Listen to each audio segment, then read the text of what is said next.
This is Steve Lichtenberg. I'm the simulation manager at Cleveland Clinic in Weston, Florida.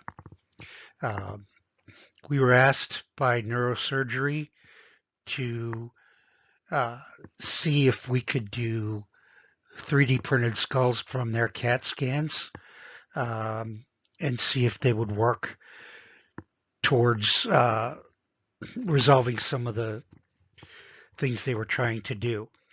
What they did was they wanted to determine if the additional space gained by removing the clinoid processes inside the brain case would give them more room to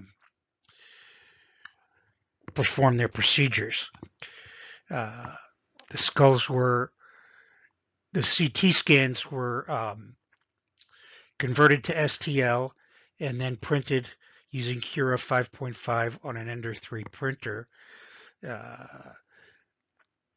models were then taken and measured to see exactly how the clinoids would show up, and it showed up to be surprisingly accurate, almost one-to-one. And what that ended up doing was prove that the CT scans and 3D prints are viable methods of planning for surgeries. Our next steps are to print skulls with pathologies and determine if we can use those as a technique for surgical planning.